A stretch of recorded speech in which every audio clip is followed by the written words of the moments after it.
All right, we're live. So, welcome from the crossroads of America. Talk show about guns, politics, or anything else that crosses my mind. We'll answer questions from the audience, either in the chat or by email to Rick's Life as I see it at gmail.com or spottedrick at gmail.com. I got a Patreon page, PayPal, and all that other good stuff in the info section below. There we go. What's going? Oh, my panelists today. Oh no, I'm getting ahead of myself. Got to do my chat. First in the chat today was Kingpin, then Shady Hill Homestead, then Ozzy, John Z, Tactical Fud, Squib Load, Squib Lift. So they're all covered in New York. So they're all starting to come in here. Of course, Raphael is here. All right, my panelists, my first one up here, and next to me on my screen anyway, is the one and only Jason Stewart. Afternoon, everybody. Thanks for the invite, Rick. Good to see you. Yeah. Then we got New York Outcast. Hello, everybody. Thanks for joining us. Thanks for having me. Then, I see your chat. I should introduce the panel before the audience. Yeah, we actually showed up. They're just, like hanging out. They could be doing anything over there. But here we are in the room with you, trying to make a difference. All right. Anyway, let me introduce the one and only Squibload. How you doing? Even though I'm not from Michigan, I have to represent Michigan because Patriot in the Dark, once again, is MIA. So, yeah. Yeah, I know. Yeah. He says that, but I doubt it. I'm just inquiring, just wondering, have you been doing drink review videos? I did a Bloody Mary one today. Okay, that answers a lot. What? I haven't even had anything yet, but during the show, I think I will make myself a Metropolitan. Okay, that's good. Geez, you're driving the man to drinking. Yeah, that's just it. I have to drink to hang around you clowns. I think he's more Michigan than he lets on. Oh, hell no. Oh, hell, I had the gun snob call me a Yankee. A Yankee. Well, it's almost fitting in some senses. Hey, now, us Yankees don't accept you Michigan people. I'm not a Michigan person. I'm from North Carolina. You smell pretty Michigan to me. That's just working in the auto plant. Come on. North Carolina is practically in the north anyway. I don't even know how to respond. All right. Let's test NASCAR it like this. Country, man. That's south. The auto industry sucks, and the workers there think they're the shit, and that the industry just sucks. Yeah. What does that have to do with me or Michigan? Okay, it kind of backfired on me. I figured he would have freaked out. So sorry, bad example. Yeah. All right. I mean, would you rather me work on a shrimp boat? I like shrimp. I know all about shrimping. Yeah. So shrimp gumbo. Yeah, we don't need to do the reenact that scene from the movie. I know what I wanted to mention. Did you guys, when they passed the 1.5 trillion omnibus, is that how you pronounce it, bill? You realize there was anti-gun legislation in there? Yeah, I saw that. Yeah, they slipped in the Violence Against Women Act, which the actual Violence Against Women Act, but it was they turned it into red flag laws. So and what was the other one? What in the hell was the other one? Was So if you get oh a yeah, if denial you on your NICS, they're yeah. going to launch Now an here's a investigation. question: if they when you I've never had it happen to me. Mine have always gone through, but like you hear people say, "Oh, they got stopped and they had to wait a while, then it comes back okay." Now, are they denied or on hold? What do they actually tell them? A delay is a 3-day hold. At the end of Okay, 3 days, the gun store can sell them the gun if they haven't heard back, and they are not legally responsible for. Well, they're not really legally responsible for anything, but they haven't broken the law. Now, a lot of gun stores just err on the side of caution, go, we ain't going to sell it to you because they haven't got back to us. yeah. Well, from the way I read, what they done was is a denial on the 4473. Then they're going to do the law now is the local police or whatever have to do an investigation within 24 hours of the person who was denied. A delay is not a denied. Yes, but they do know what happens if you get denied is you can appeal it, and they usually fix it because they're 9 times out of 10 wrong. They get it fixed in a couple of days. Now you're going to have an investigation automatically launched against you. Um, they're not going to wrap that up in a few days and you get everything squared out and buy your gun. That's probably going to mean each denial is going to take you forever and a bunch of money to ever get straightened out. And the other scary thing that was in that, they put it in there where the ATF gets to appoint their own people, U.S. attorneys, for their gun cases, and they get to deputize and force every local law enforcement agent to be an ATF agent and go enforce ATF rules. Yes, yeah, I saw that. I mean, I was getting there, but what I was saying is, I was hearing people saying, I get delayed all the time, and I kept telling them, a delay is not a denial. Right, but if most gun stores have the policy of not giving you the gun, even though they're not breaking the law, then it's going to be a problem. That, and most people want to walk in the store, get the gun, walk out. They don't Yeah, want to wait. They don't want to this. They don't want to that. but what I'm saying is, they don't have to report a delay to get an investigation going. With a denial, they have to, or Correct. a denial will start an investigation after 24 hours. Okay, but here's the thing. An investigation doesn't mean they're coming to your house, they're arresting you, they're seizing your guns, all this. It's an investigation. That's different than an arrest. That's different than they're going to convict you, they're going to this, they're going to that. To some extent, and I'm not siding with the ATF, but hear me out.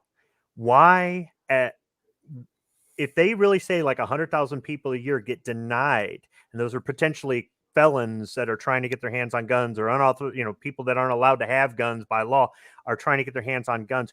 Why haven't they been investigating these 100,000 people this whole time? You see what I mean? Yeah. Oh, yeah, I understand, but but it seems to me, if they're going to do an investigation, if you're denied, what I'm trying to say is, if it's like me or you and we're denied, we're more likely to appeal it, and a lot of those denials are overturned, right? Because they're wrong. Well, are they or aren't they? Well, but shouldn't they wait until that process is done before they do an investigation? Isn't that what you just said? Well, that's what I was trying to get to, yeah. But what I'm thinking is, what happens if the person is a felon or not allowed to own a firearm, and he goes and he tries it anyway and is denied, and he doesn't appeal it? So when did they do the investigation? Well, they'd probably, according to that new thing, do it within the 24 hours. And that's where it would be a good example of this law for states. So No, but listen. I'm not necessarily with it, but just so you like, with a lot of investigations, most of the time the individual has no idea that there's an investigation even taking progress, because that would be tipping your hand. So therefore, they would investigate from a distance and only actually do an interview if they had any questions or something they had to clear up or collaborate, in a sense. But in most cases, there's people that get investigated every day and never have a clue. It's more of a process of, elimination, excluding people.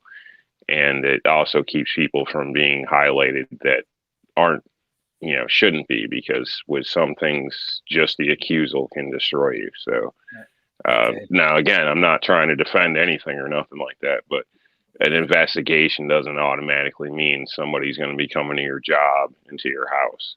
So it means they're going to be looking into things. So this infringement's okay then? No, I started off by saying I don't agree. I just wanted to clear up that fact that, just because it's an investigation doesn't necessarily mean you're going to see somebody. Yeah, but I understand all that, and I'm not arguing with you on that, right? But a lot more people need to get to me. If they're saying, no, it's only investigation, nothing's going to happen. You more likely won't even see anybody's all done behind the background. They just, shrug their shoulders. It's almost the same as the Patriot Act. You can get investigated for anything. People should be calling up their politicians and saying, "What in the fuck have you done, you ass?" Yeah, it look to me, it's a total infringement. It is. We don't know how long the investigation is going to take. All we know is that you are now being placed under state, local, and federal investigation, which means what happens, hey, you appeal immediately because I want to bring my gun home. I want to bring it home today, tomorrow, as soon as possible. Now you could be opened up to God knows how long it takes to settle everything up. And like I said, you're under investigation by all three parties for nothing. You did nothing wrong. They are at fault. They are at the mistake. You are being infringed upon and suffering placed upon you when you've done nothing. You are completely innocent, and all three forms of the government are now investigating and messing with you. It's bull. I understand. Bull. And your attitude is what I'm talking about, is what we should be doing, getting riled up about it. But I'm also hearing people saying, "Oh, well, coming to your house and asking you what church you go to." Okay, I'll say it for you. All right, I'll say it for you, Rick. Oh well, this is a non-issue. Well, that's the kind of I'm seeing a lot of that.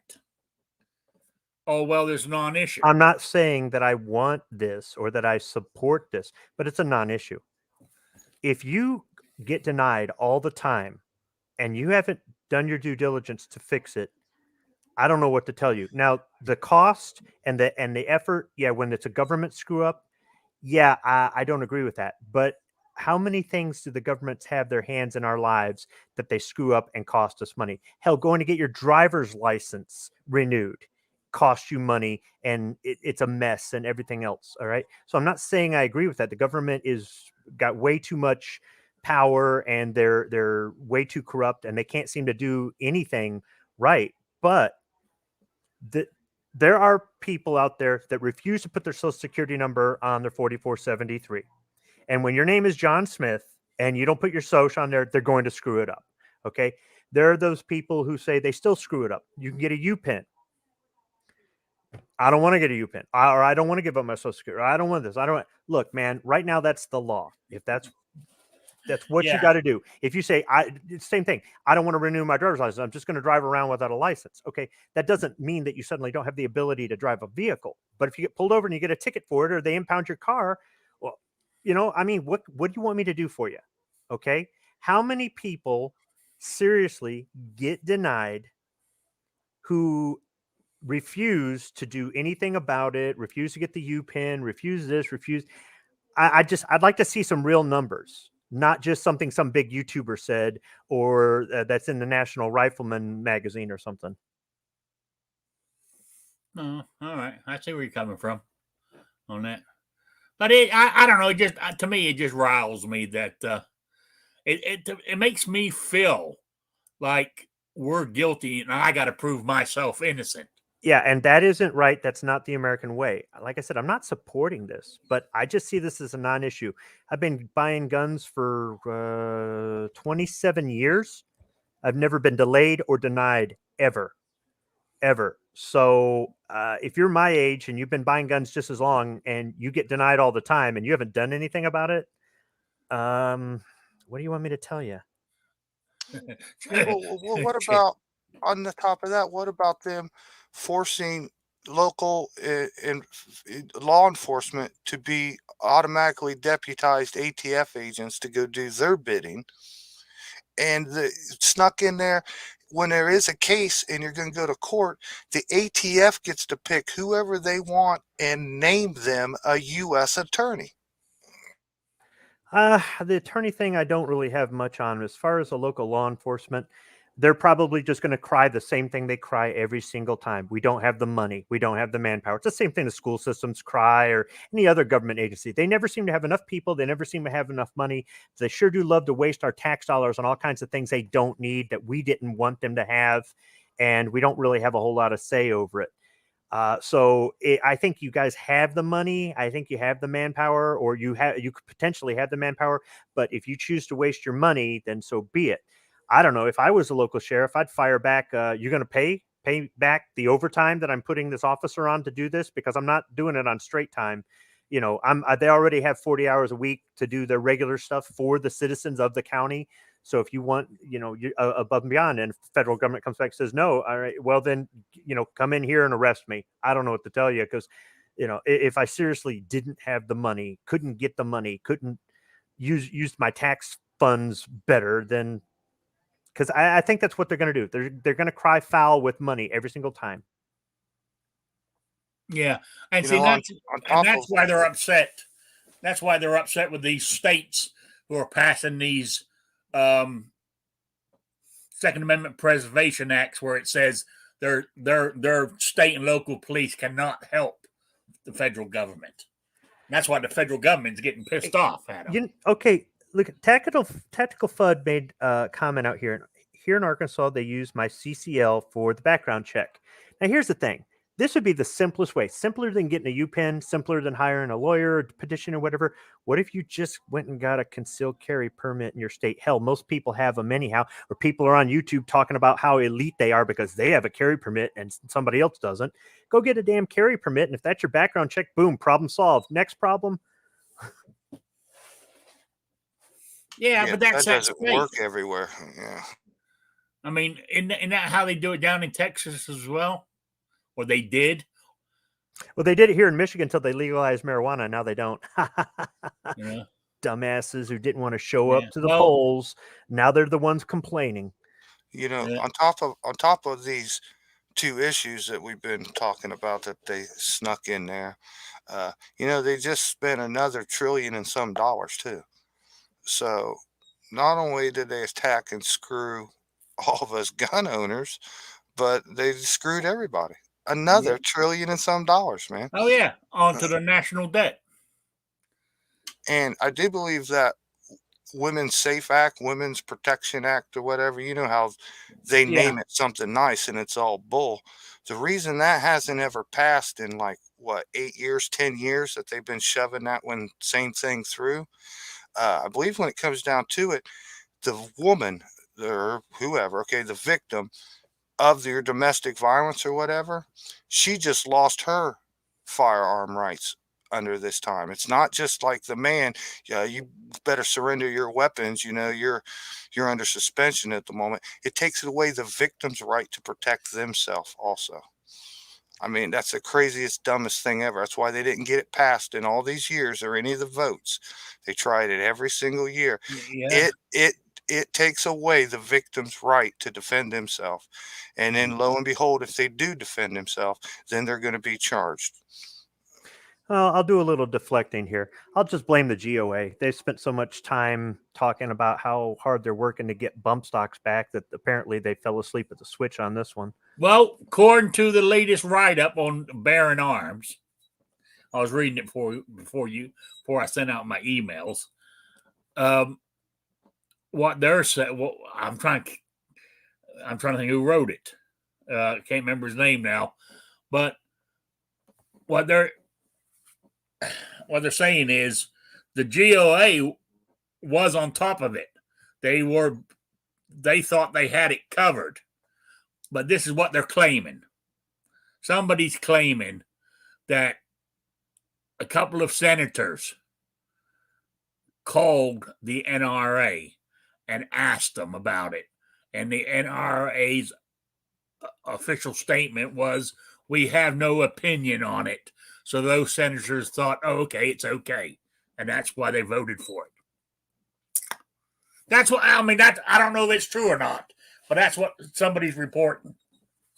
It has the potential to be true. The NRA are not saints. I will say that. But the GOA has been trying to be the NRA for years. And every year they show their hand a little bit more, a little bit more. It won't be long before these GOA guys have got their love shacks and their $39,000 suits too. Don't think that they are the solution. Yeah. Roll call. I want to give Rick a hug. Hey, roll call. What I want to know from you is the governor going to sign the constitutional carry that's on his way to his desk is what I want to know. But I think we're going to get it anyway, because if he doesn't sign it 7 days, it becomes law. And if it goes back to if he vetoes it, it's just a simple majority to override his veto here in Indiana. That's what's going on here. Yeah. Ours went to the governor's desk and he hasn't touched it. Yeah. Now, do both of you think that your governors would just not touch it and let it pass into law? That way they could stay neutral. They could say, I didn't stop it, but I don't support it, right? To appeal to both sides. Well, our governor doesn't want it. And he's buddies with the state police superintendent. But he wants to, but see, the governor also, they have a 2-year limit here, 2-term limit. And this is his second term, but he has aspirations to be a federal, the senator for Indiana. So you don't want to piss off his voting people who will get him in there, Ohio's guy, he's a rhino. Well, that's what ours is. He's probably not going to sign it. But there's nothing he can really do. We had the votes, like the super majority. I mean, the votes come down like in the 50 sums to like 5 or 6 on every issue in both houses and stuff. It's just an overwhelming majority. Last year, they brought up like duty to retreat and stuff here in Ohio, and they shoved it up there to the governor, and he vetoed it. They were taking away our duty to retreat, right? He vetoed that, said nah, and they turned right around and overrode his veto. He knows they would do that on this because they've tried constitutional carry here forever, like at least every year, every 2 years for a decade, and it gets really, really close, and now it's here. If he vetoes it, they'll just override that in a heartbeat. I mean, they got the votes to override it. Oh, absolutely. It's like 50 some to 5. Yeah. I mean, there's no way. Yeah. So Kevin, he's just going to let it ride. Yeah. Kevin, in New York, it means constitutional carry means you can carry open or concealed without a permit. And Rick, your state doesn't have a good track record with governors that are very, patriotic. But if Indiana and Ohio both get it, and they kick this bitch out this year in my state, man, we're going to have constitutional carry in a couple years, because it'd be like, well, the neighbors got it. Both the neighbors. All we really need is one of you guys to get it. And then we can be like, well, Indiana's got it, Ohio's got it. But if both of you get it. No, we're going to get it. And what's her name? Oh, I can't think of the name of the movie now. That mayor of Chicago reminds me of. Oh, Beetlejuice. Beetlejuice will be if Indiana gets concealed carry, she is going to flip because she thinks that's going to be more guns coming into her city for some unknown reason. Why? But I think we're going to get it one way or another. I think I can't see why it won't. Because it needs a simple majority, and it passed with a big majority. So. I tell you what, something's got to happen around here. The gun violence, if you want to call it that, it has been getting worse and worse and worse, and it's really heated here right now. My little small town, you'd have like a gunshot or somebody get shot like every 10 years, every 15 years. Now it's every week.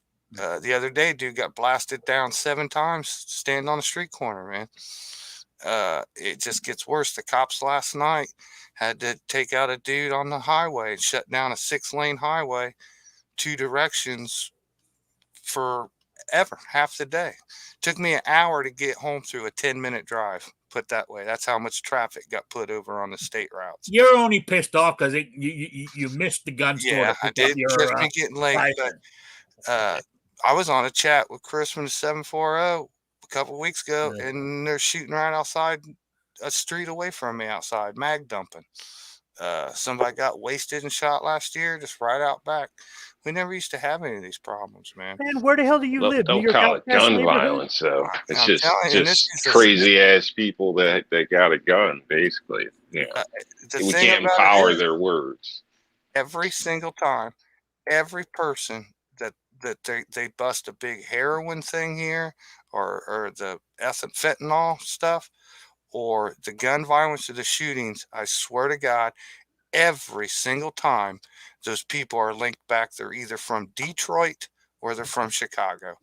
Every single time. 50 instances here, 50 times it comes back to one of those 2 cities. It's not really local people at all. Wow, that's pretty ambitious because most people in Detroit are so lazy they won't even leave the city, let alone drive all the way down to Columbus.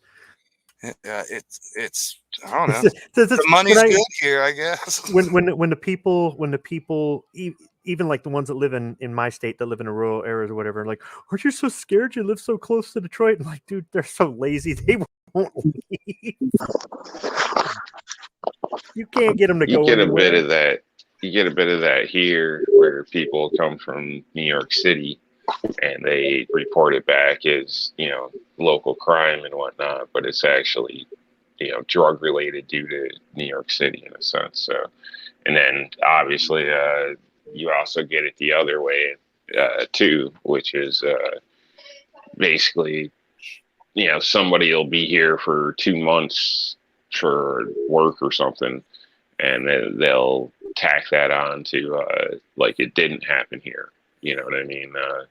Because they're actually still a resident of New York City. So, but basically, a lot of things get blamed towards New York City around here. One way or the other. Yeah.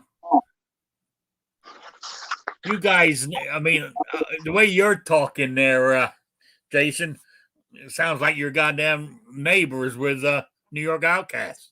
Yeah, it does. The violence. It's bad around here. It just crept its way over the years of getting worse and worse and worse, and certain streets and neighborhoods just keep going downhill. And that's why you need to carry. I guess it's like everybody, exactly. But I guess it's like everybody else. They catch them and they don't punish them. You know what I mean? That's the only thing I can think of. But that's the problem. Yeah, really. That's what they I'm just hoping. Keep coming out, repeating. There's excuses. They plead out. There's no accountability for most of this stuff. Yeah, but yesterday, my daughter called in the morning saying she just called 911 because 2 people were stabbed on the street, bleeding out, and nobody was there. So she ended up calling, and obviously paramedics showed up, police, all that type of stuff. So I have no idea what it's about, but it's not that uncommon. So a lot of you other people, it seems like you live in a fairy tale world to me in some cases. So you don't leave without being prepared. So it's just how it is here. Yeah, What are your kids shooting? Airsoft? Well and well armed? But at least here, I was talking about the violence that's happening. At least it's all personal. You know what I mean? If you get blasted down on the You're sidewalk, muted. Not you, Jason. I was talking to well and well armed. yeah. So at least that was their own business. It wasn't bystanders getting it. Yeah. But I think with more people carrying, Show it here to the camera. Can you see it? Yeah. 8-round cap. Okay. You're going to be freaking people out with 2 kids with handguns. You realize that? Yeah, one's a cowboy gun and one's a automatic semi-auto. Your neighbors don't have a problem? No, that doesn't seem to so far. Yeah. Nope. All right. So sorry, I just saw you put it on the thing there. It just I thought it actually. I mean, I see no problem with it myself, but Yeah, no, I grew up with those caps. We had the caps. We used to take the whole roll and hit it with a hammer. Remember that? Yeah, oh yeah, hell yeah, I remember that. Hell, I remember getting my ass whipped by my dad because we were firing actually BB guns at each other. And it wasn't, and I didn't get my ass whipped for actually firing the BB guns at each other. I got my ass whipped because I was hiding in the kitchen and the guy shooting at me was putting little holes in the screen. Right. And that's what I got in trouble for ruining the goddamn screen on the back door.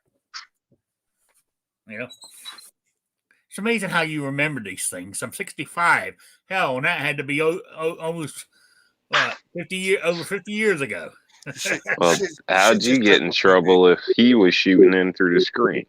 I'm shooting back. I I started it. Okay.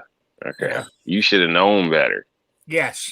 Your friends do stupid crap and it's coming back on you. Yes. I totally understand that.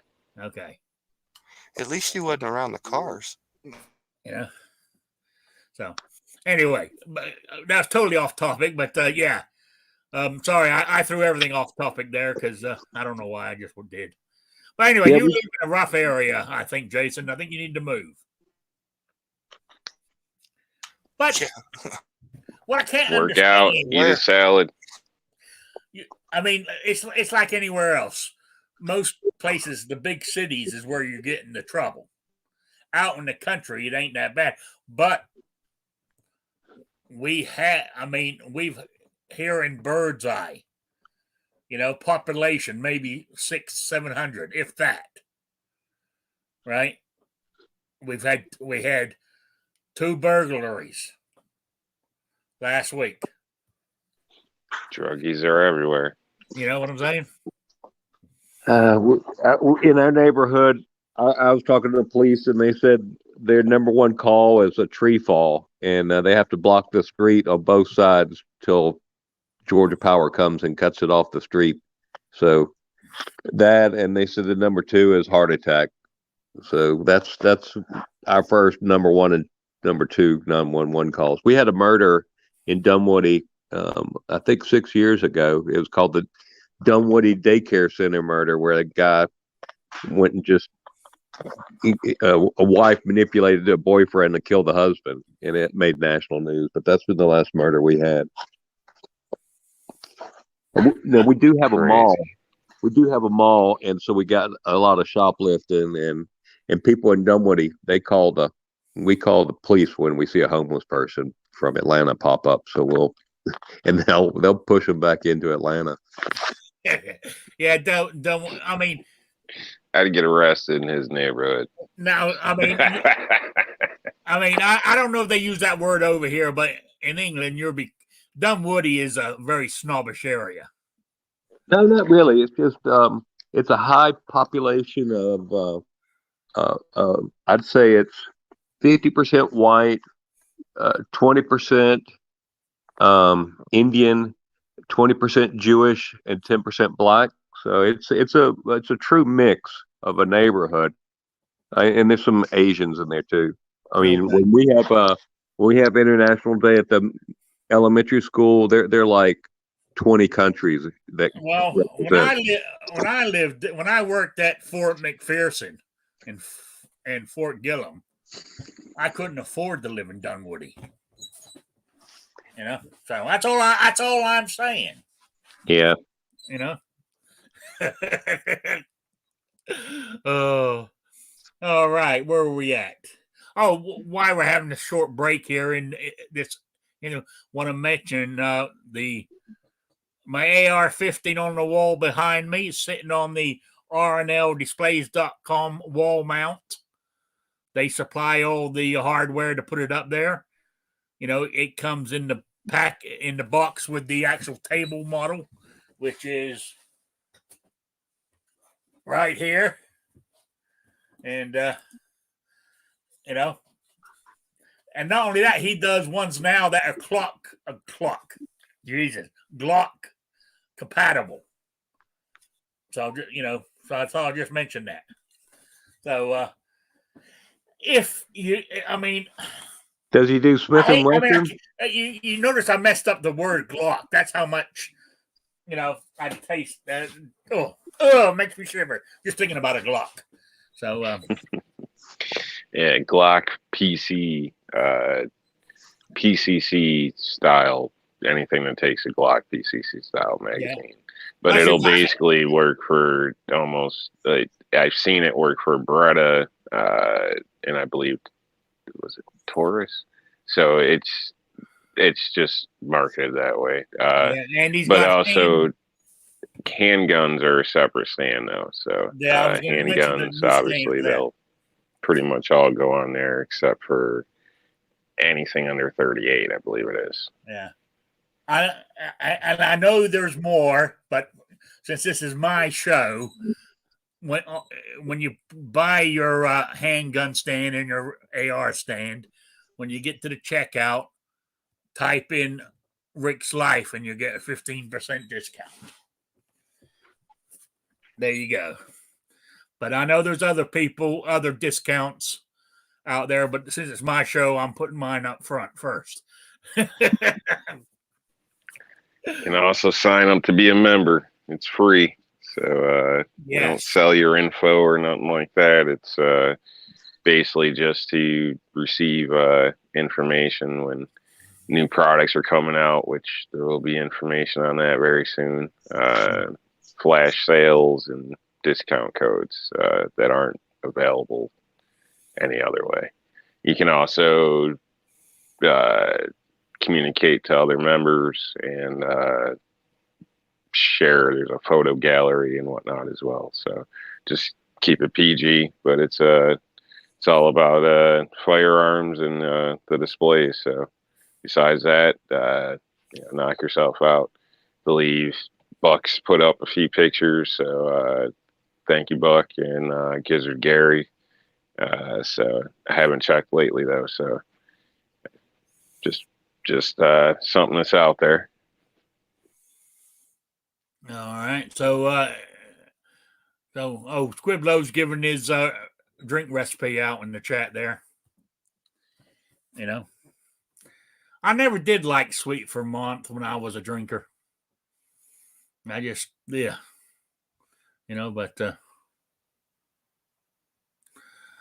Squibload, roll call. Do you still have Russian ammo in stock there? And he says yes. So, I'll drive the 2.5 hours to where you're at roll call if you have small rifle primers. Oh, stepped over 2 cases of those today to try to get to the Russian shotgun shells. Can't you order them online? What? I mean, if you're willing to drive 2 hours and change. That was a joke. No, Rob, you can't get them online. Well, but see, not only that is everywhere I've gone, they've been sold out, and Also, you buy them online, you've got to pay, unless you're over a certain dollar value, you got to pay shipping. Then you got to, no matter how you get around it, you got to pay. Yeah, hazmat you're fee. paying more, but is it more compared to driving 2 hours in your truck? I mean, is that 2 hours one way? You're talking a 4-hour trip? Yeah, oh, That yeah. can't be cheap. Oh, hey, I That's change like subject. I went to my doctor's Thursday, and I worked it out. It was a gallon each way. So that was an $8 trip just to go to the doctor's. Plus, it was a specialist, so it was a $40 copay for me. So that was an expensive doctor's visit. You know? Well, see, in this situation, it would make sense to pay a premium online because it would be cheaper than traveling the 4 hours plus wear and tear on your vehicle, and God knows what else could happen. Yeah, yeah. Well, the problem is you can't get them online right now. Well, every time I've looked, they're sold out. Maybe I need to get up and go online maybe 2 or 3 o'clock in the morning. I might get them. You know what I'm saying? I don't know. So, but in the meantime, I buy right now. I'm buying 223s, but I'm saving all the brass. I got hundreds and hundreds of 223 brass here. So, problem is, Rob, they went from being $30 on your store shelf to being $100 online, and the time you do shipping in hazmat, you're paying $120, $130 online for the same box you used to pick up on the shelf for $30. Yeah, but it's all the math. I mean, it may break out, it may not. I don't know. I'm just stating if he's willing to drive 4 hours in his truck, I'm assuming that's $50-$60 worth of difference right there. So the real if he thing could get them, the honest thing about primers isn't really the price. You're going to pay what you're going to pay. The problem is availability too. I could be willing to spend $200 a box on them right now. You still got to find them, and they're hard to find. Yep, they are. So anyway, I totally threw everything off topic there. Well, let me address what Jason was saying about the hazmat fees. When you order reload supplies online, you don't do one small item. You don't do a case of primers or a box of primers, a sleeve of primers, something like that. You buy a whole bunch of stuff. You buy powder, primers. If you're doing the black powder, you get some of that, percussion caps. You get anything and everything that you need because that hazmat fee is a flat price. You're going to pay more for shipping because of the weight and the volume, but you pay the same hazmat fee on top of shipping, whether you buy one sleeve of primers or you buy, 32 pounds of smokeless powder. So, and I know right now things aren't in stock. 3 weeks ago they were. So the stuff will come back. Yeah. And somebody might go, I don't have the money to do that. Well, save it up. You've got time, right? If it's a matter of weeks or months before the stuff's in stock, save it up, or just put it on your credit card. That's it. Put it on your credit card, and that would, No, don't do that. If you don't have the money, you can't afford to pay interest. Basic math. People in your damn Common Core. Yeah. Oh, roll call said the other shop has some by me. You can come up and I'll spring for lunch. Yeah, I might have to do that. Hey, then we're gonna how far are you from roll call there, Squib? I'm like 4 hours, but I gain an hour because he's in that confused time zone. You're gonna lose you'd gain an hour too, Rick. But see, I'd lose an hour coming back, so I gotta leave early. He's he's in Central Time up there in that part of Indiana? Yeah. Oh man, he's one of the backward ones. Oh jeez. Last time I headed out that way from this direction, I texted him, man, I'm running late. And then I got closer to him. Oh, nope, I'm on time now. Yeah. Yeah, as G23 says, put it on the credit card and get rewards. what do you think I do with my rewards? I mean, sometimes I will use them to pay bills, but a lot of times I'll cash them in for a new gun. Yeah. Well, anyway, I told you, I went to the doctor, and he's sending me over to the hospital. I got to have some X-rays on my lungs. I got to do some. It's not a stress test, but I've got to walk up and down a hallway for 6 minutes without stopping. Then they're going to check to see how I'm breathing while I'm doing that. Then he's giving me some gadget that I got to bring home and use overnight and take it back to him the next day at over at $4.19 a gallon as it is. The God knows what it's going to be when I do all this. They're so backed up, and because of COVID bullshit, still the hospitals here are crazy. The earliest they can get me in there is the beginning of May. You know, I could be dead by then. But he wants to do that, the walk, the X-rays, and there was some other test he wants to do. He wants to do all this because this is all related to. Remember when I thought I was having heart trouble? It's all related to the same thing, and he wants to do all this because he said I want to do all these tests before I say yes. But he said I'm not going to write you a prescription or anything. But he thinks, for one of them inhaler things, he said I might be. Was it COPD or whatever they call it? So that's where we're at right now on my health, guys. So I'll just mention it if anybody was interested. But I'm still kicking. No. But anyway, as of yesterday, gas here was $4.19. So I don't know if it went up today or not, or last night.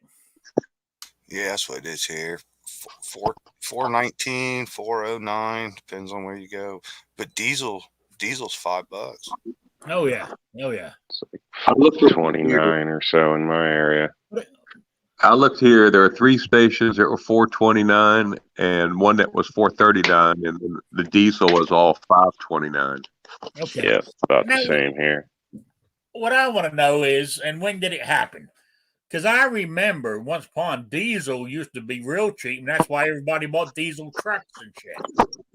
When did it flip? I'm trying to remember. Right after Squib started buying them. Right after Squib bought them, and he talked so much crap that the auto industry is like, "Oh, the hell with this, we're jacking the prices." 6 months after I bought my first diesel truck. Yep, it did. Okay. All right. So when did you buy your first diesel truck? I bought it in October or November of 2003. Okay, so it was around that time when they early 2004. What caused it for it to do that? Because I bought my first diesel truck. It's my fault. Okay. Well, yeah, you're in Michigan. What do you expect? It's all Squib. So all those truck drivers that are pissed off that they got to pay so much at the truck stop to fill up their truck, and that's why they haven't brought me any hot sauce lately. Wasn't that when they started removing the sulfur from diesel? No, the ultra low sulfur was before then. I mean, I'm sure that they're going to say that's one of the contributing factors. They're going to blame that, but that was before then. It was just kind of weird how it flip flopped, and I've only seen it dip down below the cost of gasoline like maybe twice since then. Otherwise, it's always been higher. But diesel's a trade-off. You're going to get better fuel economy. You're going to get a lot more power, but it takes forever to warm up in the winter. Not everybody sells diesel. Diesel costs more per gallon. Oil changes cost more. There's a water separator in there. Diesel, just the diesel engine and everything to run it costs more. I mean, on my old truck, I had 3 fuel pumps, and this one I've got 2. And you're talking about like a $2,800 fuel pump, not just this $100 one you just drop in the tank or anything. So there's a lot of That's crazy. You can buy a Honda for that. I can run 500,000 miles on a diesel engine, and the older the engine gets, the better fuel mileage it gets. And besides that, who the hell would want anything made by Honda other than a generator or a motorcycle? Just saying. Lawnmower. Hey, Oh, yeah, maybe. Yeah. do what our transportation secretary said. Buy an electric car. Hey, Hey, did you, up there there in was the a chat, there was an article on the breakdown of a barrel of oil, and out of a barrel of oil, only 19 gallons of gasoline can be made from it. The rest of it makes polymer, um, plastics, um, different types of chemicals, material for dentures, all kinds of other stuff. It's kind of funny how, all the different chemicals that we're dependent on also come from this stuff. And how if we get rid of all oil, where are we going to get plastics at that point? Absolutely. paint. Plastics are oil based. The list is unlimited. I mean, everything in our life is coming from plastics and polymers and things like that. Yes, I'm saying. I mean, so like polymer handguns will be non-existent because you can't get the oil You have to make them. get rid of all those Glocks and those MN Glocks and Go back to revolvers. Yeah, all your polymer pistols is killing the planet, man. Why don't you go green and buy a 1911? Yep, I agree. Don't you guys even start your crap. Don't do it. Hey, out there in the chat, well, they just handled it out of bot, but Yeah, I see. Gizzard Gary and Tactical Fud Buck, they got cheap gas for their. That's pretty cool. $3.79. Jesus Christ, that is cheap. I'm saying that's cheap. What was it? Ain't that terrible? Yeah, a couple of years Joe ago. Biden. A couple of years ago, it was what, $1.99 here or something like that. I still remember when it was real cheap, but so I'm that old. I remember when it was down. I'm trying to think. Was it around? It wasn't that expensive. Around 40 something cents a gallon when I was a kid or something. I mean, it was real ridiculous price to what it is today. But that was, but then again, that was like spending $1 on gas to what it is today because of the value of the thing. Oh, damn this, G23, I need more plastic guns. When you got one Glock, you got them all. You know what I'm saying? They look alike. They sound alike. It'd be cool if we molded those at the factory I work at. Not Glocks per se, or the M and plastics, but just some other plastic gun that might be more cool if there actually is one. That's another thing. If you own a 3D printer, you want to make a polymer lower or part of your new Glock, whatever, you might not be able to get the plastic to do it now.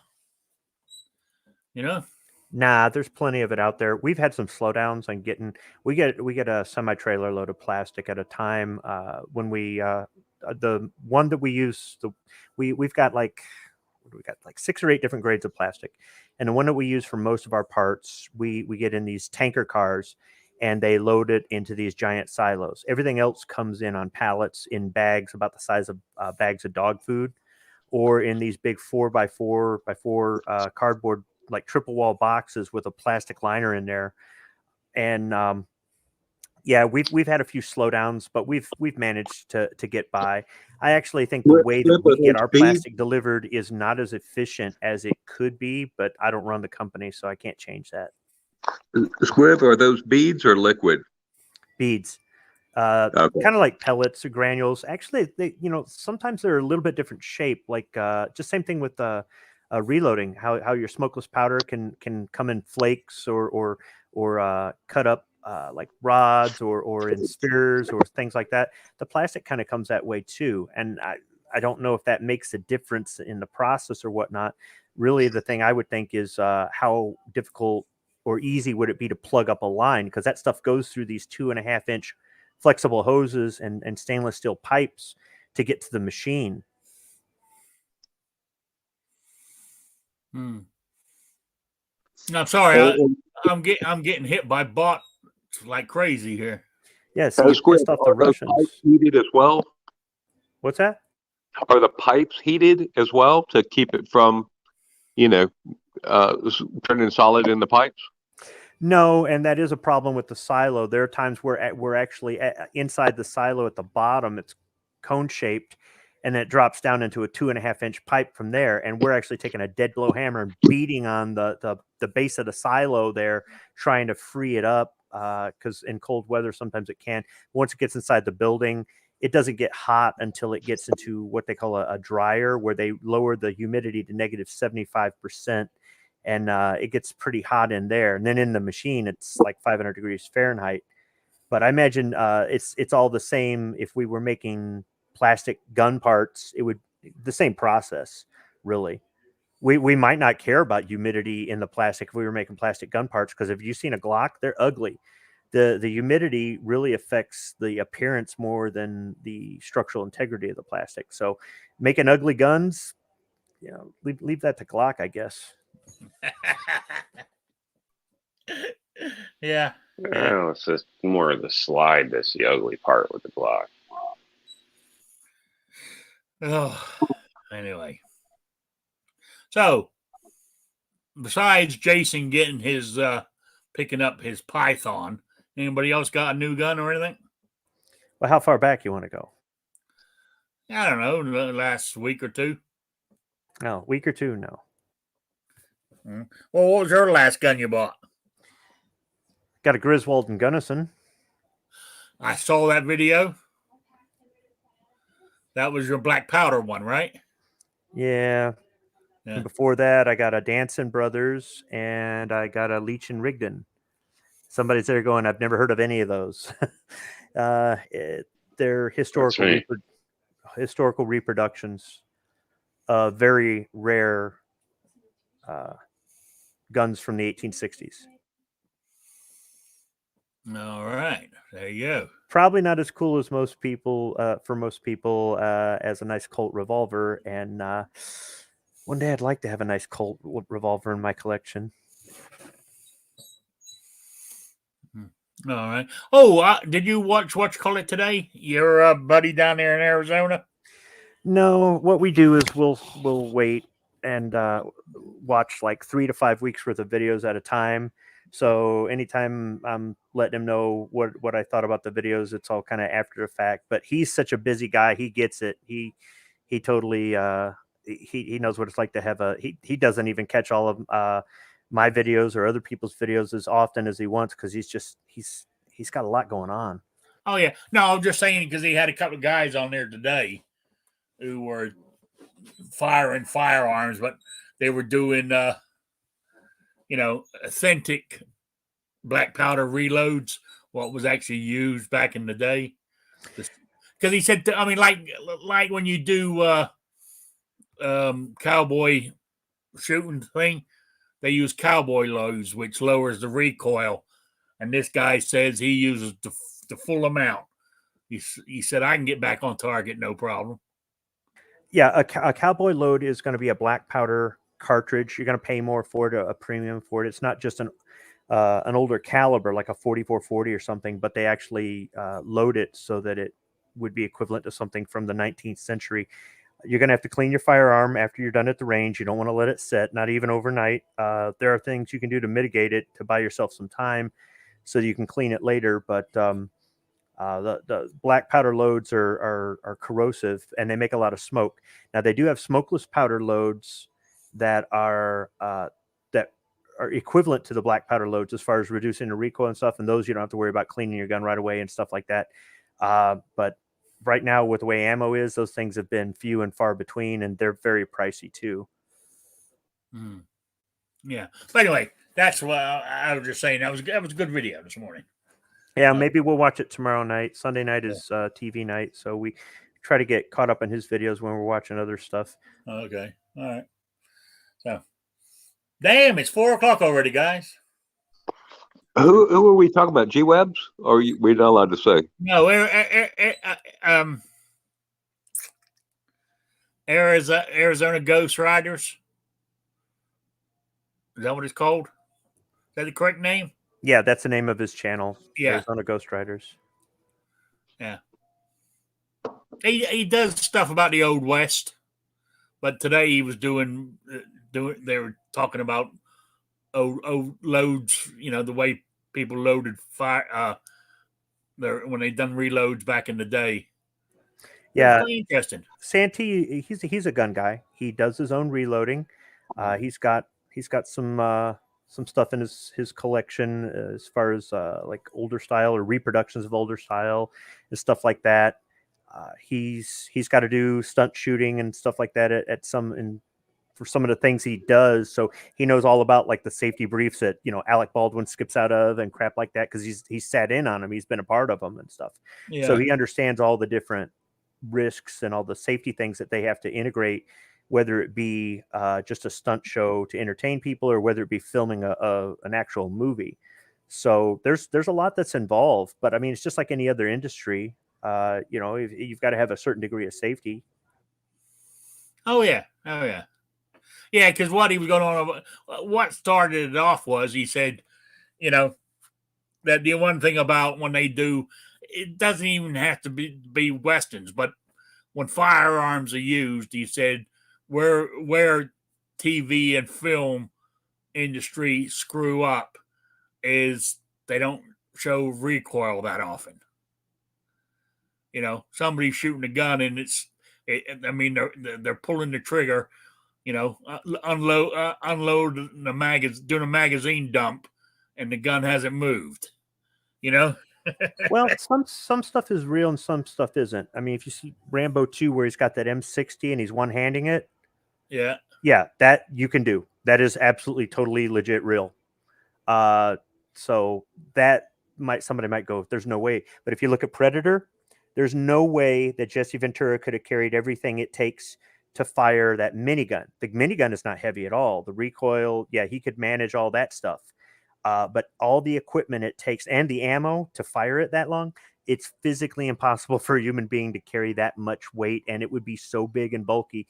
There's just no way, you know. So the movies are really good. Did he talk about like when somebody gets hit by like a shotgun shell and they go flying across a room? Yes. Yeah, he talked about that too. The minigun's a 24-volt system, so you got to have 2 car batteries as well. It's 28 volts. 28. Okay. 28. Yep, aircraft voltage. You could do it with 24 probably. I mean, I never tried it, but it would probably run off of that. So yeah, the car carrying battery, 2 batteries, the gun and the rounds at be either 21 or 42 rounds a second. Plus, the tracks that hold the ammo, plus the special box that holds the ammo. I mean, there's a lot more to it than just his rig. His rig on his back was actually modeled after a rig that the SEALs did use in Vietnam, but they used an M60. So they were carrying a box like that with a feed chute for the same caliber ammunition, 7.62 by 51 NATO, but it was out of a much slower firing M60. Not that an M60 fires slow, but they rarely used it because it was bulky and heavy and just not very practical. No. All right. Yeah, but no, he was going on mainly about recoil. He said, you know, he said they don't show it. Actors, he said a lot of actors and stuff forget to do it when they're shooting their guns and stuff. Did y'all see Terran Tactical's top 5 guns? No. It was on somebody else's channel. Oh, it was on James Reeves on what is it, TGF. But anyway, he picked out his favorite, and they were all the top 4 were all revolvers. From his favorite movie, his first revolver. From a certain gunsmith that made guns for movies. All of them kind of movie related. That was pretty interesting. And some of them, a couple of them were his Glocks as well. How can I don't understand how a Glock ever gets in the top 5, but it does. Well, Yeah. Tommy Lee Jones was talking about him in what was that? U.S. Marshals, right? He's shaming the guy for having a 1911. Said you should get a Glock. I think it should have been the other way around, but these movies they don't always get everything very accurate. Keep in mind, most of these, well, not most, well, maybe most nowadays that are actually still out making movies. A lot of these people they probably never even shot a gun, maybe once in their life or something like that. They wouldn't know about recoil to act it out, Yeah. just something to keep in mind. Half of those people are the ones, donating money to strip guns from everybody. Yeah. I always thought it was a good blooper. Remember Lethal Weapon, where he draws the smiley face when they're at the shooting range there? No, yeah. Have you ever tried to Yeah, do with the that? Beretta. Yeah, I try doing it all the time. I can get about half a face. But if you ever watch that and replay it and watch that, he's flinching and blinking his eyes off every one of them shots, man. Like that's the first time he ever held a pistol. Yeah. Hey, when I tried to do that smiley face, mine looks like some deformed monster when I finish. I do it all the time at the range. I got, silhouette targets with the head. Yeah. I start out and get eyeballs and nose, start a mouth, I screw it up. I'm just warming up. And then I do another trick where I just put a whole magazine in the face. I call it 15 to the face or erase the face. So Now, see, when you do that, do you run the target all the way back like Briggs did? oh yeah, all the way out there 10 yards. Okay, so when you do it, are you going because he's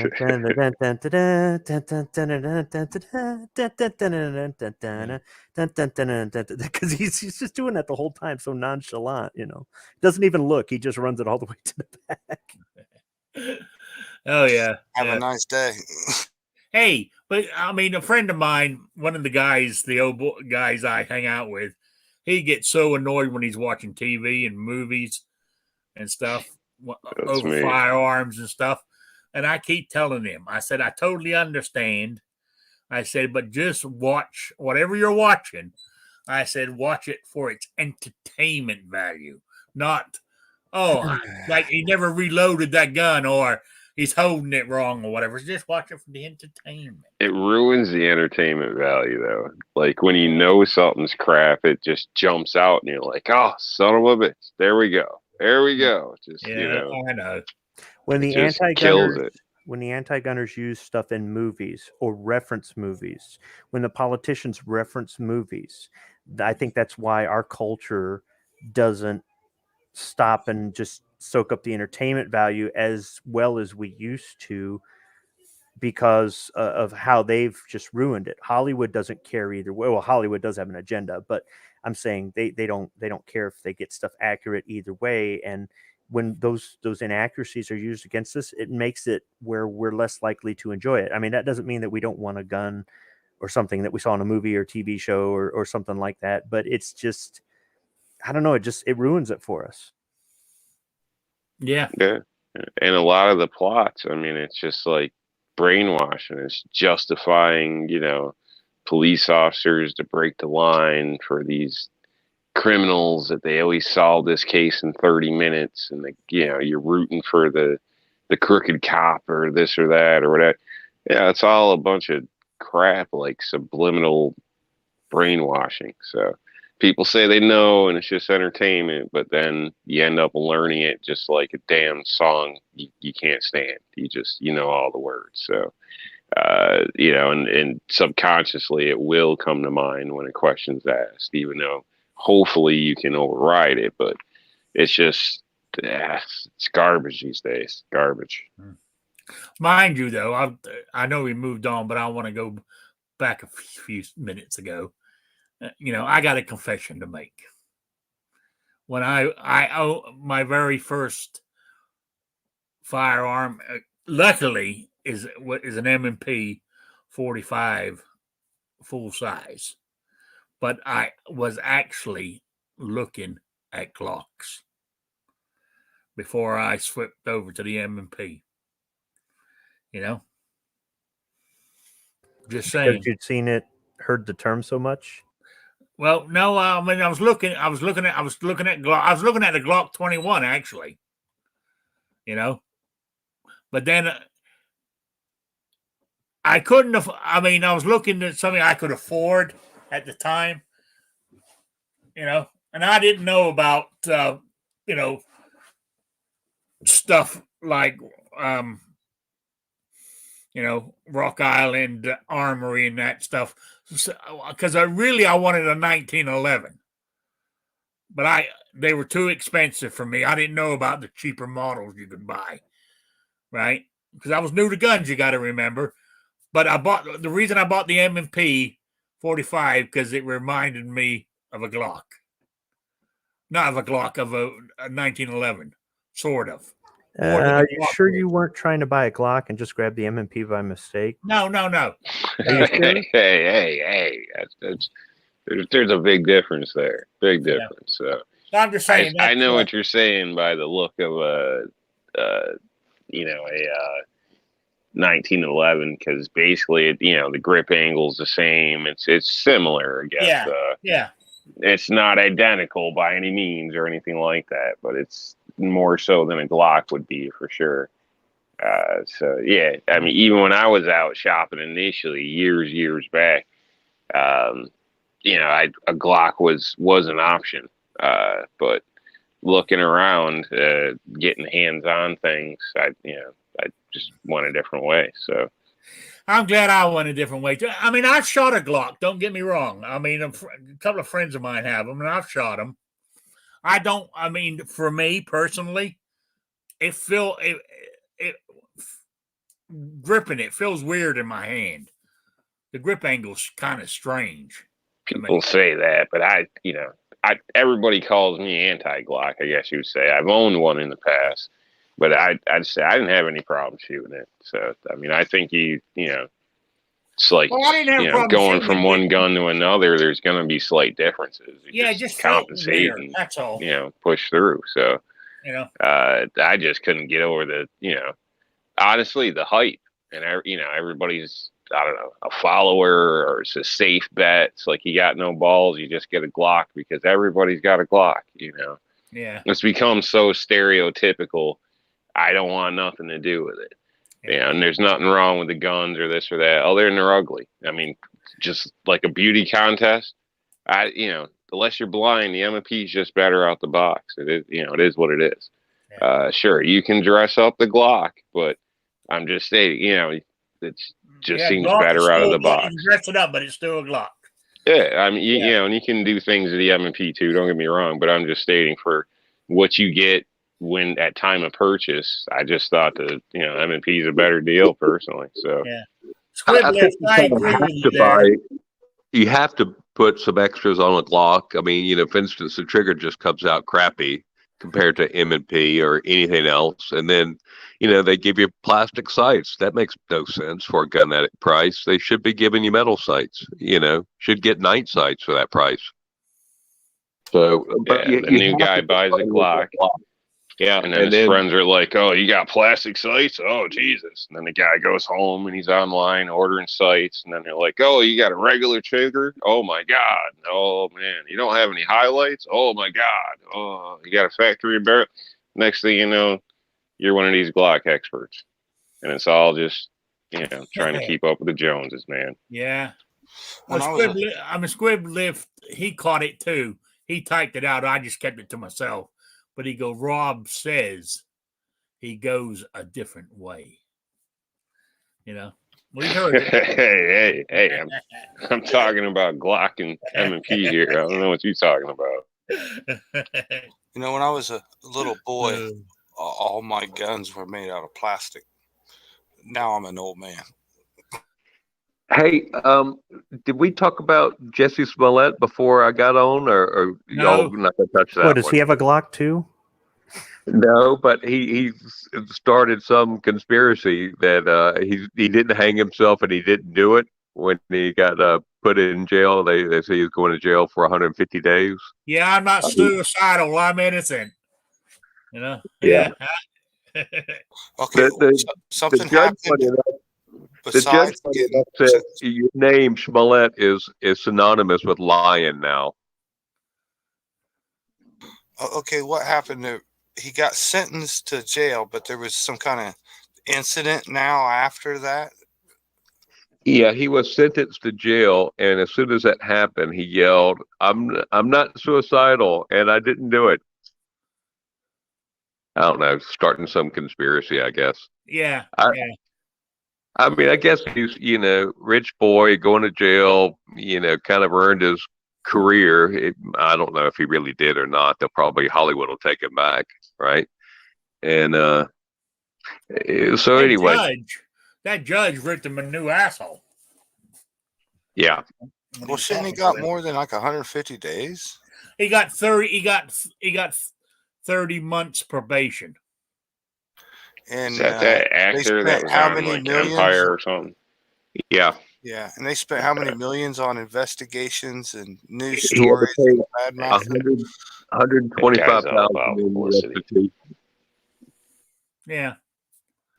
Yeah, I think saying they something should- like that's just bringing more publicity, more people to look at him. Hopefully, he gets treated, with the kid gloves and all this because he's already starting shit on his way in. So, hopefully he enjoys his time. Let's put it that way. So, that's just distasteful and disrespectful, in my opinion. So, Yeah. I hope he ends up sharing a jail cell with Bubba. But he's going to love Bubba. Yeah. That's the way he swings. But, well, no, I mean, they both have a lot in common. I'm talking about Yeah. Bubba Wallace, the race car driver, who said that, that broken off lanyard on the door was racist. that's what the emergency release for the garage door. Yeah. Oh man. See, How many times have I walked by one of those? Didn't even know. When These ain't even emergency release. These are just the ropes they use to open and close the garage door. They don't have electric garage door openers or any of that, man. There's like, oh my goodness. I mean, they've been greasy invented hands and used stuff, for and it's a how loop, many so years? it's a problem. Oh man. Here's how much of a hypocrite Bubba Wallace is. The race that he was in before he did a NASCAR race, the race that got him the attention, the one that he won, that helped him to get into a ride that has made him a millionaire, was called the Snowball Challenge. Okay, so yeah, and I think he's a 2-time champ of that, and the kid could race his ass off when he first, because he's like a college football player, right? He's busting his ass to get that NFL spot, but then once he got a contract with a big team and worked his way up, he suddenly just went to hell. He just, with like all that talent, I don't know. And what did he have to do to make himself relevant? He had to cry foul when there was no foul. He had to make up something that wasn't. I'll be supportive if somebody really has something happen because of up to a certain point. All right. We all have to kind of man up and protect ourselves. But when you create a situation that isn't there, I don't care who you are or what there is that's different about you or not so different. That's just not good for anybody. And all that says is I'm washed up and I need to make myself relevant again. Yeah. Yeah. So anyway, what else has been happening? Well, I'm sure we haven't heard the last of Jesse Smollett. No, I don't think we have either. Yeah. I don't know what, I mean, he's saying I'm innocent, Maybe he'll do commercials. I'm not suicidal. I mean, I was trying to think, has he done anything to, I can't see him he's not going to be killed by anybody who wants to keep his mouth shut. The only thing that some prisoners might want to kill him just because of who he is. Maybe he can do commercials for Subway being open 24 hours. Yeah. I don't know. I mean, when he got 30 months probation, 150 days in jail, and fined $25,000 or some shit. On a cold winter night, I sure love a hot Subway sub. Yeah, so now I'm trying to think, anything else exciting happened? I mean, now, what's time? 4:20? Yeah, we can go on for a little bit longer. How's Russia doing over there? The what? How's Russia doing? I don't know. Now is the Ukraine Russia fight? Is that like a hoax and conspiracy? Is it really happening? Oh yeah, I believe it's really happening, but I figured it'd be over by now. Yeah. Oh, Squib says I'm gonna go get another drink. Yeah. So it's I guess what you call it. I don't know if I don't know if anybody sent their money to James Yeager to help him pay for his trip over to over there to help train the civilians on how to use an AK. So but he's still going. Last I heard, I hear the they didn't give his name, but a Canadian ex-army sniper. He's got a record for doing a 2-mile kill or something. He went over there, volunteered to help fight. So, yeah. Why would we donate to He James could do more Yeager? good here at home. He wants people to pay for his him and his couple of buddies. But if that's something he wants to do because he feels strongly, then he should pay his own damn ticket. Because he's like a lot of big YouTubers. He's not going to do anything unless somebody else pays him to do it. Yeah. Wow. Yeah. And how many of these YouTubers that eBay for crap actually put money towards what they say they do? Sierra Farms. Yeah. Well, I figured if he's going over there to train, I think one of the other people has got to be his interpreter, because he talks with such a lisp now because of his his Lou Gehrig's disease. It's affected his tongue, so he lisps very badly. I don't know if anybody's watched a video of his lately, but if you do, No, I haven't seen him lately. Yeah, he lisps. Is that the word I'm looking for? Because his tongue doesn't work right because of Lou Gehrig's disease. Yeah, when it first happened, he thought he was drunk. Yeah. Or he said he even admitted that people thought he was drunk. Oh, yeah. So. Yeah, but he's going over there, so it's all going to be saved now. He's going. He's gonna take him. He's gonna take care of the Russians all by himself. What was that rancher out west that he went out to support? Was that Weaver, or what was that? That guy that was protecting his land and against the marshal. What? Who? Was it the Keyhole guys, or I don't think it was the Weavers. No, I don't think the Weavers was Weaver. That were Bundy Ranch thing. Yeah, the Bundys. Bundy Ranch. Yeah. Yeah, my brother went out. He went out to that too. My brother went out there for that with him. Oh yeah. Yeah. I didn't believe him at first. Oh yeah. So then I saw him on the YouTube. So yeah, he had to be. I don't know. He's because originally, he was a contractor back in early 2000s or something in Iran or Iraq or somewhere, one of those places. Originally, so Plus he's been in a couple of movies. You know, he's a movie star too. You know what, man? About James Yeager, my opinion is, I know people's all got their opinions of him, and I don't care about his videos. I don't care about what he says or to get hype or whatever. But if I had the opportunity, I would go train there. I don't go there for his personality. I believe he knows more than I do. I believe his trainers know more than I do. So I wouldn't have any problem going down there and training with him. I'm going there for myself. I don't care about him, his popularity, what his beliefs are, or any of that. Well, you know, we know he's pro 2A, so that's all I need. But, you know, I don't want to hang out with him. He ain't my type of personality or friend or care, but I wouldn't hold that back training with him.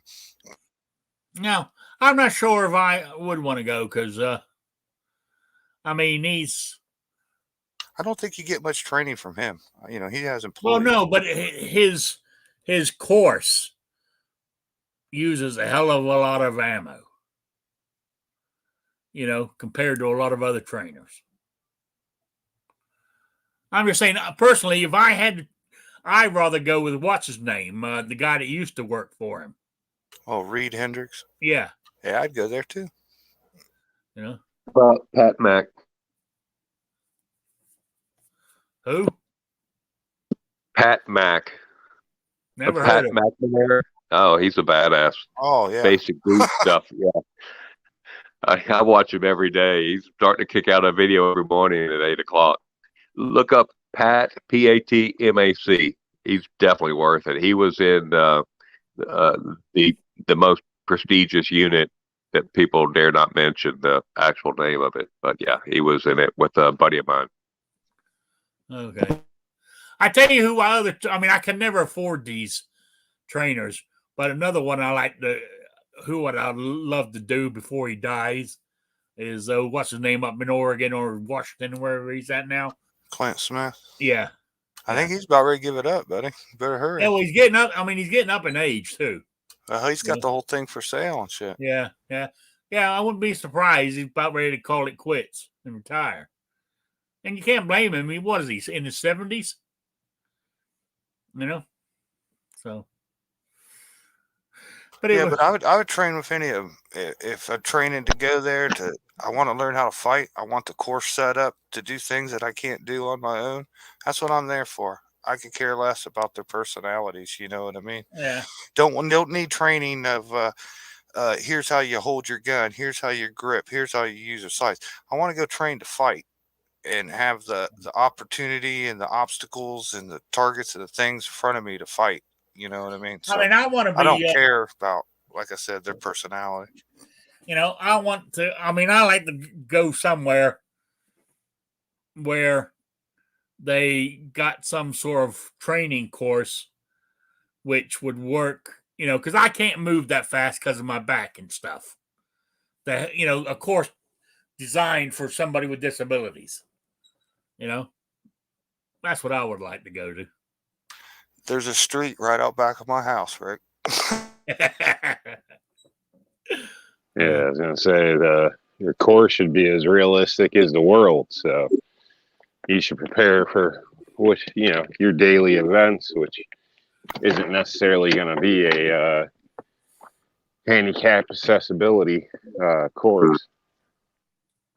Yeah, they got a course here for the handicap. They take the muffler off your Honda, and then you can just drive down the street and practice.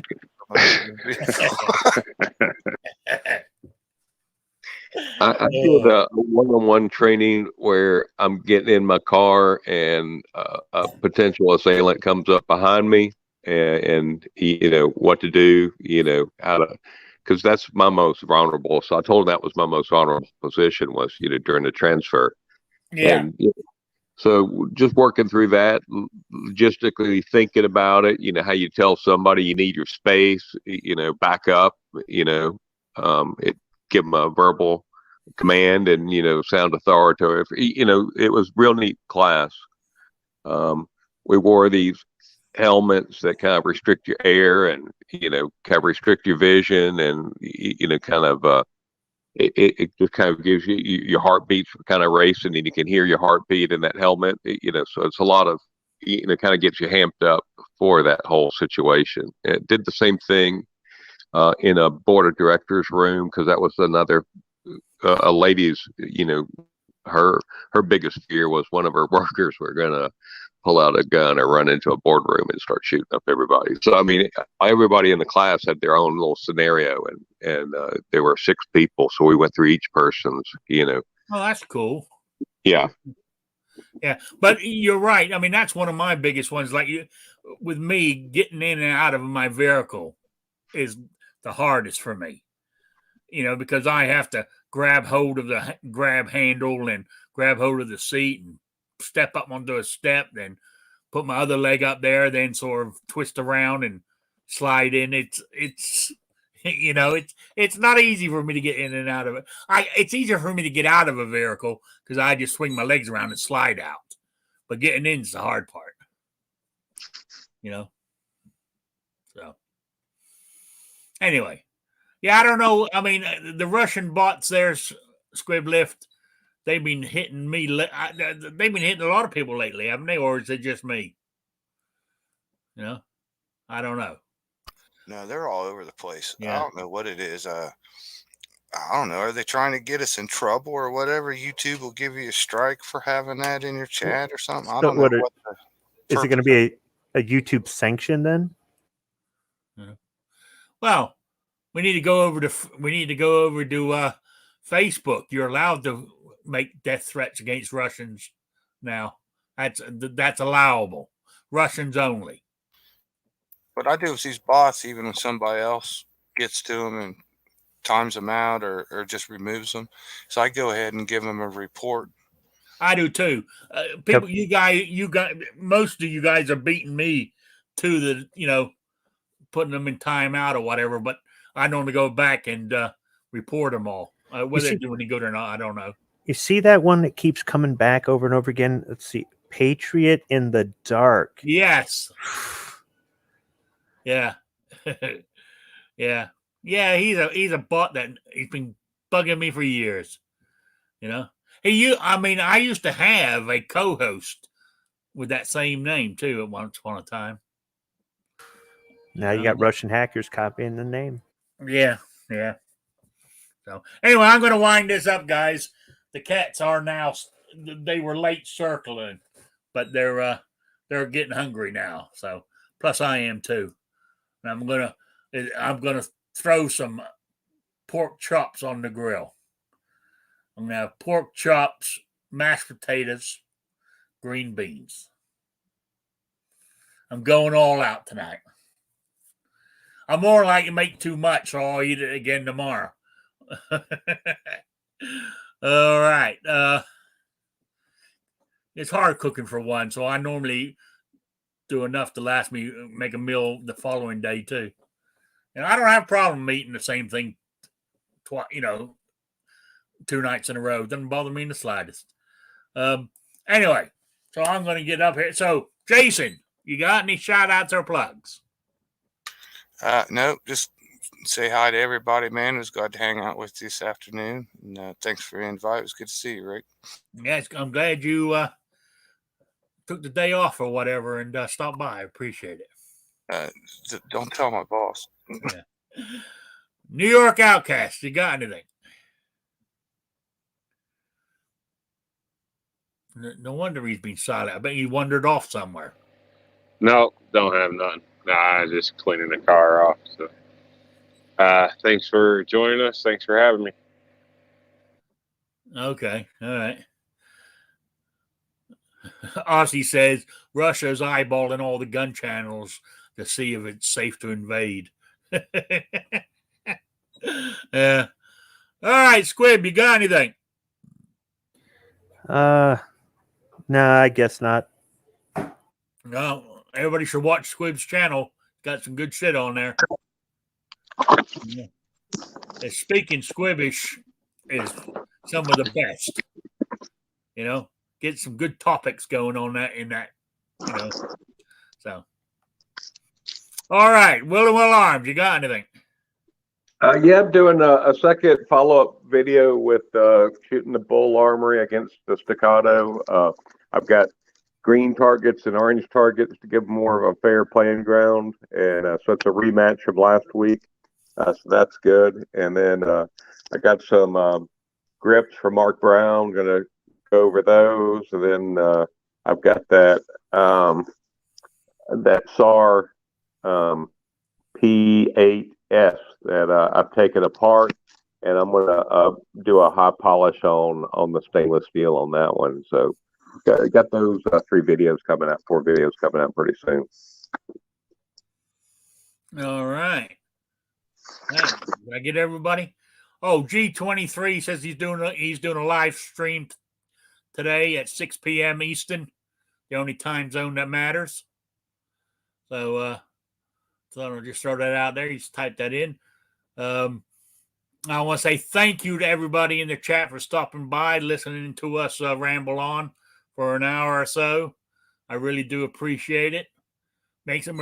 Also, as I don't know if I mentioned it, I didn't do it today because, to be honest with you, I forgot. I said I was going to start it again, but next Saturday I will have a quiz question.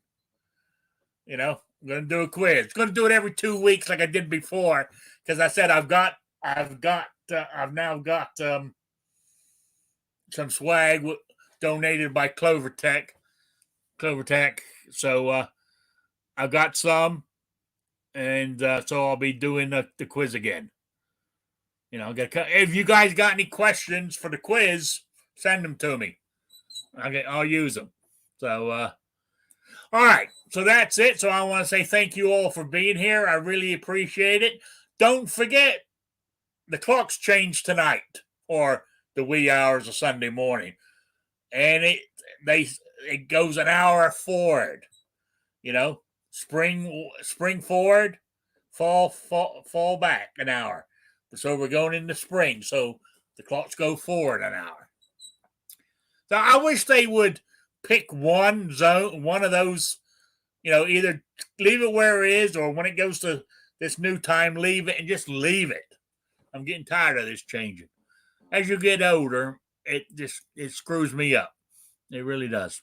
Anyway, I want to say thank you for being here. I really appreciate it. And I will see you all. I'll be back on Wednesday. I will see you all Wednesday at 7 p.m. Eastern, the only time zone that matters. So I want to say good afternoon, good evening to everybody. Bye. Bye, Sabrina.